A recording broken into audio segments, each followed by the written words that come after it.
সামনে আসছে কোরবানি। অনেকের ভিতরেই একটা বিষয় নিয়ে দ্বিধাদ্বন্দ্ব থাকবে, সেটা হচ্ছে পশুর কোরবানির কীরকম খুঁত থাকলে বা সমস্যা থাকলে সেটা কোরবানি দেওয়া যাবে না।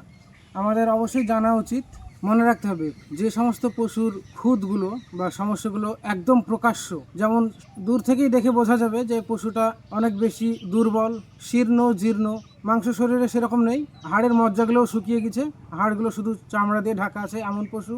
যেসব পশুর লেজ অধিকাংশই কাটা, বা যেসব পশুর কানগুলো অর্ধেক বা অর্ধেকের বেশি কাটা আছে, যে পশুর চোখ কানা বা চোখ অন্ধ, যে পশুর পা ভেঙে গিয়েছে, খুঁড়িয়ে খুঁড়িয়ে হাঁটে, যেসব পশুর দুটো শিংই ভেঙে গিয়েছে বা একটা শিং ভেঙে গিয়েছে বা গোড়া থেকে একদমই ভেঙে উপড়ে গিয়েছে, এই জাতীয় পশু।